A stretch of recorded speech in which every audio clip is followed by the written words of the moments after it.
Hey, what's going on? Today we're going to be going over my favorite character in Duet Knight Abyss, Lady Nifle. There's a lot of existing builds out there for her, and today I'll be talking about which options stuck with me. Quick note, Intron level 6 largely changed the playstyle of this character, as it enables ranged weapon viability, giving your ranged weapon attack the chance to summon the same explosions as your damage skill. Before Intron level 6, the rotation is very simple though. You pop your buff, and you hit your damage skill 6 times for free, and repeat, using your ranged weapon in between if you happen to not have enough sanity to continue the cycle. Let's start with the weapons. For the melee weapon, you will most likely be going for one of two options, Wanewraith or Withershade. I've seen some people use the Remnant Reminiscence for some sanity recovery, but I feel like this is mostly just a placeholder to get through any issues with sanity early on, and I did not build it myself, at least not for this character. The key thing with the melee weapons is that they are only really used for the weapon skills. Go with your preference of either skill range or skill damage. I personally went with the Withershade Katana for range at first and eventually swapped over to the polearm Wanewraith at Intron level 6. We'll go over why a little later when I go over the character Wedges.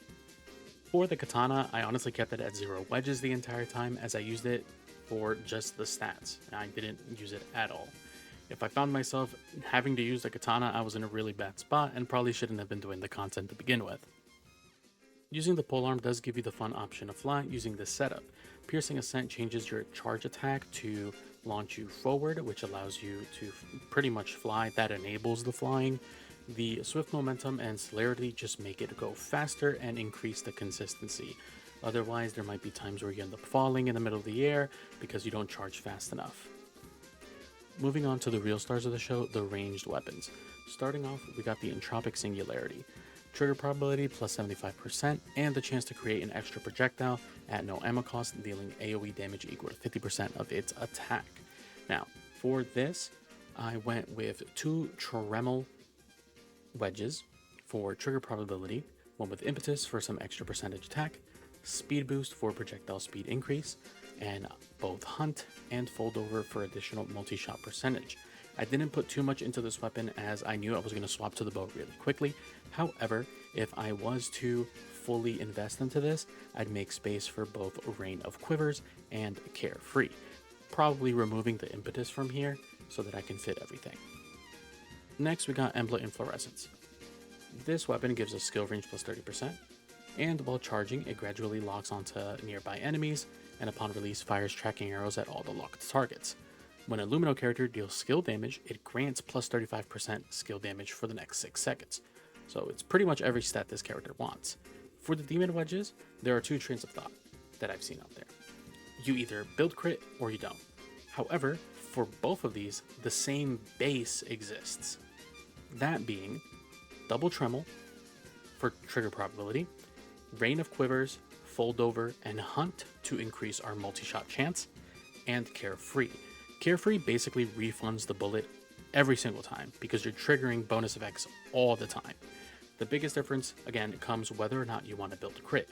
So at that point, that's where these next 2 wedges come in. If you're building crit, you kind of just go with Focus for extra crit chance and Tyranny. Tyranny makes up for less trigger probability by gaining trigger probability for every crit you deal. So it's a little bit more circumstantial, but because you're shooting so much and you're basically always critting because of the amount you're shooting, you're pretty much always increasing your trigger probability.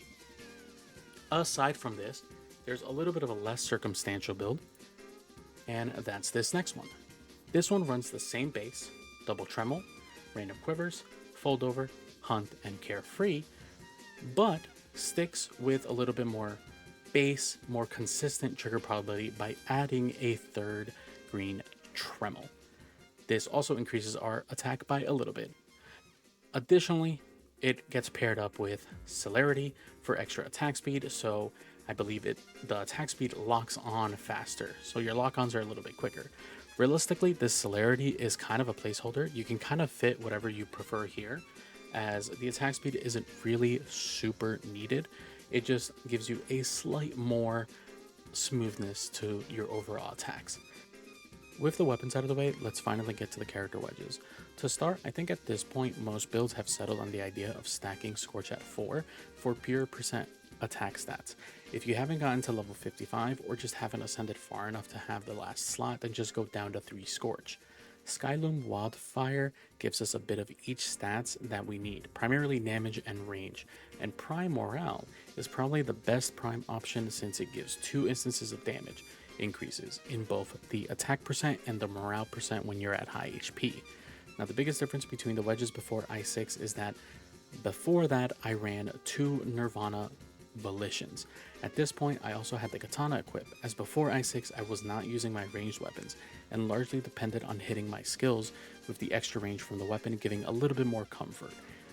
However, once I got I6, I swapped one of the Volitions over into a dual wedge. It increases the damage by 24% when facing less than 2 enemies within a 20-meter range. You don't have to run this. You can still run the Volition after I6. However, with the playstyle becoming more range focused, I ended up running the dual a lot more since it makes it a lot easier to kind of play at the range. If I'm playing with skills and primarily focusing on that skill rotation, I don't feel as comfortable doing so and maintaining the range needed to keep dual up. Now, I have also seen Onslaught as an option. However, I would not go with this as it really does nothing for you against bosses, so investing into this wedge only benefits situations with large mob density, which you are clearing out easily with or without this. Overall, if you want the character setup with the least amount of conditions, just simply run the wedge setup with 2 Volitions and your choice of weapons. It lets you turn your brain off and not worry about the ifs, ands, or buts. Last but not least, let's talk a little bit about the support choices. Truthfully, I haven't really used supports when running Lady Nifle, as I don't think you really need them unless you're pushing immortal stages in the immersive theater, and I cleared that with Lynn. However, your choices are going to really come down to any combination of the following units: Lisbel, Margie, and Truffle and Filbert. Lisbel gives a attack percent buff to herself and Lumina allies, which helps a lot. Margie additionally does the same thing, and she also gives skill damage boosts per stacks. However, this one I don't believe really helps in boss fights. Truffle and Filbert give both healing and damage boosts, which is really good. So honestly, I would stick with having Truffle and Filbert and then making your choice of either Margie or Lisbel. For the supports, I pretty much run the same demon wedges. It's pretty much just some form of Eternity, Serenity for the restoration of sanity, and Uplift. You should run one of each, pretty much whichever one the other support doesn't have. So you can end up with both on your team. Eternity for max sanity and skill duration so that their buffs can last as long as possible. Inspo for more max sanity and skill efficiency, and skill efficiency over here as well. I have honestly not really invested too much on my supports. I'm running them very bare bones, and the only other suggestion I would have for the supports is that your range weapons honestly have skill duration, and at least one of them is running the Arclight Apocalypses, which when you get a crit, it'll give you some additional buffs like attack percent, defense percent, skill damage, or skill duration. So as long as you can have one of the supports with this weapon and just some extra crit percentage to ensure that you're constantly critting to trigger those buffs, you should be fine. But again, unless you're doing the immortal stages in immersive theater, I really don't think you need supports.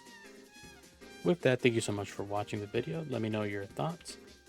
If you like it, please like and subscribe, and feel free to follow me on Twitch for more. See ya.